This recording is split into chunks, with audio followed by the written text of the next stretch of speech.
Hello beautiful, welcome back to my channel. My name is Adina and I'm the makeup enthusiast. In today's video I am here to update you on my favorite project pan project that I am currently working on. This is my Pan Those Eyeshadows for 2021. This is going to be my July update.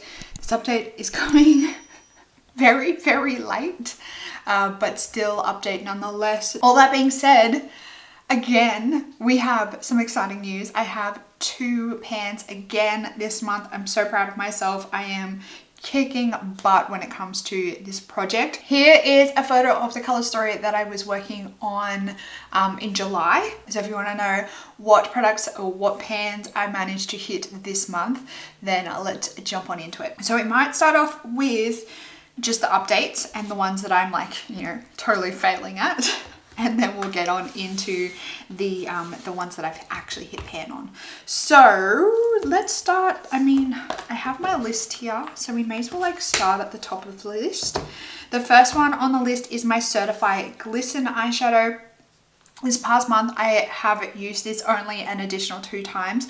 I'm wearing this on my lid today. I actually really like how it pairs with this pink. So the pink is in my project pan as well. I have the ever so tiniest little bit of a dip going on. So, we're starting to get there. I don't think we're anywhere near hitting pan, but slow and steady wins the race. If I can hit pan on this shadow by the end of the year, I will be one happy chicken. At this stage and the rate I'm going with this shadow, I think that's probably a fair and realistic goal rather than, hoping it happens by next month. So that takes me to 4 total uses on that one.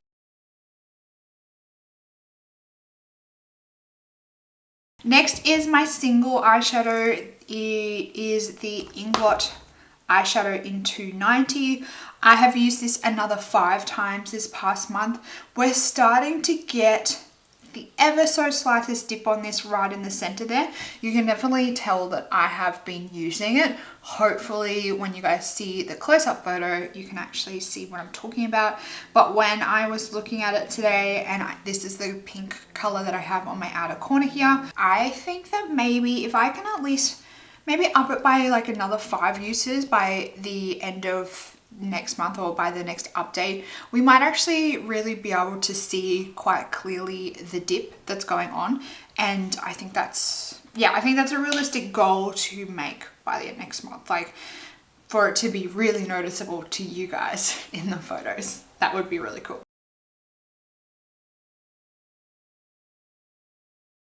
Then we have my Kaleidos. This is the Cyber Bronze palette. In this palette, I'm working on the color Plasma, which is the shimmery silver in here.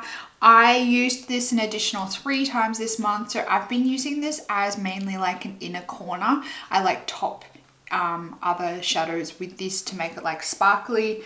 There's some wear showing on the pan, but not really a considerable, super noticeable dip or anything like that. I think I've used it maybe once or twice as kind of the star of the show, but I would like to definitely get some more use out of it. But you can only do so much. So that one I used another 3 times.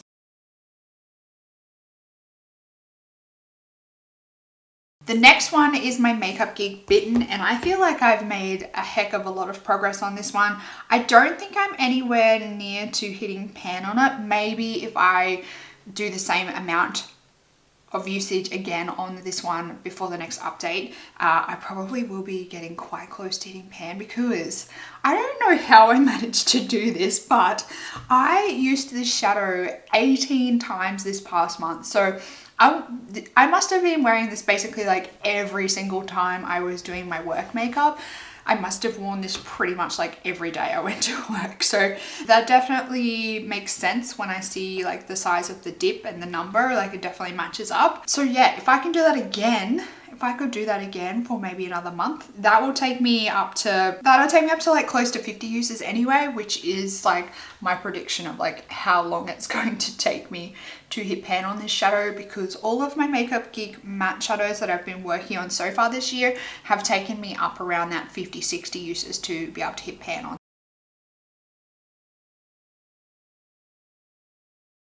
Then we have my Makeup Geek Grandstand eyeshadow. I used this 12 times this past month, so I do have a tiny little bit of a dip going on. You can definitely see where I've been like dipping my brush in.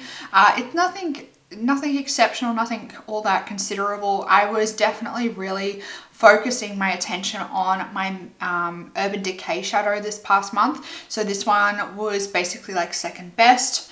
And I still managed to make a little bit of progress on it, considering it wasn't like in the spotlight.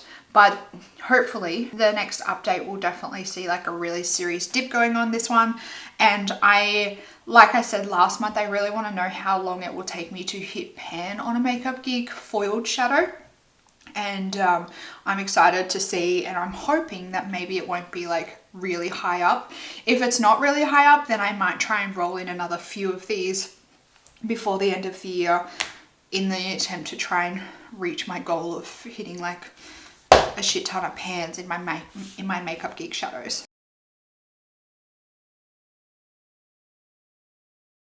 The last one that I need to update you on is my very messy Sandra Rose palette.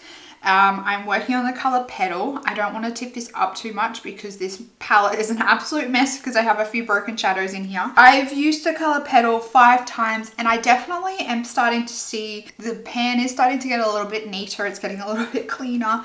You guys are going to be absolutely mortified by the photo, but it's working for me. I'm keeping it flat in my drawer. A few of you suggested in my last video when I rolled this palette in that I repress the shadow.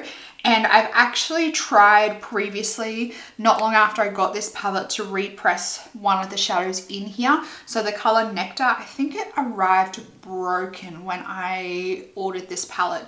And the owner of Glamonatrix was amazing. Like, she sent me out extra shadows to replace it. So I do actually have Nectar in like an undisturbed pan in my collection, but the one that's in this palette is like really cracked and broken, and that's because I tried to repress it. I normally have no issue with like repressing shadows with just alcohol, but this formula doesn't seem to work with that method at all. And as it was drying, it just like cracked to smithereens. So that is the reason why I haven't repressed the colored Petal that I'm working on, because I've already had a bad experience with trying to repress these shadows in like the normal repressing method.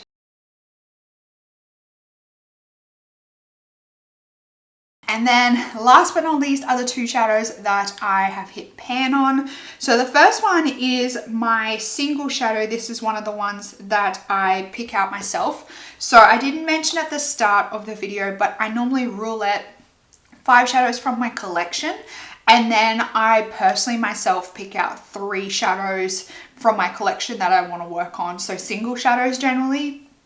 And generally from my Makeup Geek collection, because I really set myself like the impossible task this year of hitting pan on like a lot of my Makeup Geek singles before the end of the year, because they're my oldest singles in my collection at the moment. That's my methodology. And that's like how I've been working this project since the start of the year. So generally I'm working on 8 shadows at a time. The like brow bone setting color that I was working on this past month was the Inglot eyeshadow in 330, and I did manage to hit pan on this one, and like a massive amount of pan. Look at that big juicy pan in the middle there. Holy guacamole, she is huge, so big, like massive amount of pan. And I used this one 30 times this past month, so, or at least since the last update. So I did like use that basically every time I did my eyeshadow, because I would set at least from like crease to brow bone. Sometimes I would set like the whole area. I was using that as my like eyeshadow primer setting shade. So well and truly smashed that one out of the ballpark.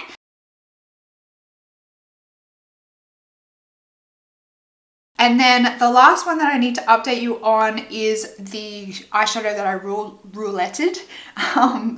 I think this has been in for 2 months now. I used this one an additional 13 times. So it took me 15 uses on this one to hit pan. And this is my Urban Decay Solstice eyeshadow. And as you can see there's a little bit of pan just in the middle there. So like I said, used this one an additional 13 times. This was like my go-to like lid shadow for work.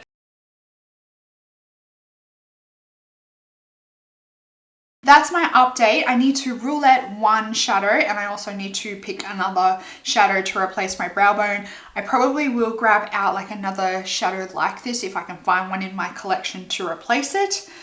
And let me get my spreadsheet out so we can roulette our other shadow. Alrighty, so I have a shit ton of eyeshadow palettes to choose from. I don't think I think I might be missing like maybe 1 or 2 palettes off the list because like they're brand new and I haven't put them on the list yet.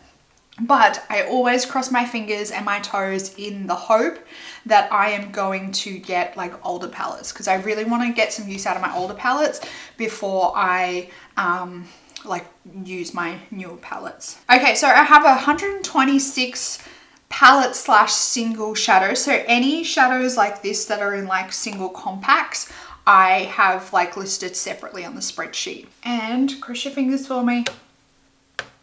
We have number 87. So number 87 is my Juvia's Place the Saharan 2 palette, which is really exciting because I haven't grabbed for these all that much. That's it right there. It says it right on the palette. Gosh, I'm a delivery. Okay, so this is the Saharan 2 palette. So, oof, this could either end really well or really badly. And when I say like really well or really badly, like it could be super easy or super hard. Like I could end up with a neutral brown or like a shimmery lid color or a blue. So I will randomize a shade out of this one from 1 to 9 and I'm going to quickly run off and get my single shadow to replace my Inglot one and I'll be back in a jiffy. That decision was a lot harder than I thought it would be. To replace my Inglot shadow in 330, I'm going to roll in another Makeup Geek shadow. This time it is this mustardy color in the color Chickadee. So hopefully I can get some good use out of this. And I was tossing it between this one and like a deeper like purple color, and I thought that rolling this one in might be a little bit fun. It might just bring something a little bit different into the project because I don't have any colors like this. Now in terms of the Sahara palettes, we're going to randomize which color we're going to be working on in this palette. Cross your fingers and toes for me that we don't get that blue. We have number 9, which I think is it's the neutral brown color. So the last one in the palette. I mean, it's just a neutral brown. I think this will be really easy for me to work on. I have no idea how long. And now here is a photo of the color story that I'm working on in August. Wish me luck. I hope it goes well. I don't know. I'm gonna have to swatch all these colors out and see if they actually pair well together. Who on earth knows, but wish me luck. I hope that I can make a little bit more progress on some of these and hopefully we might see some more dips in some of the ones that I'm struggling with before the next update. If you are trying to pan any shadows, let me know how you're going down in the comments box. I would love to know. While you're down there, make sure you give this video a big thumbs up. You can also subscribe to my channel for updates on this project in the future. You can join my membership for extra perks and you can also applaud this video if you like. I hope that you are having an absolutely fantastic day. I hope that you are staying safe and healthy and looking after yourself, and I will see you in the next video. Goodbye, beautiful.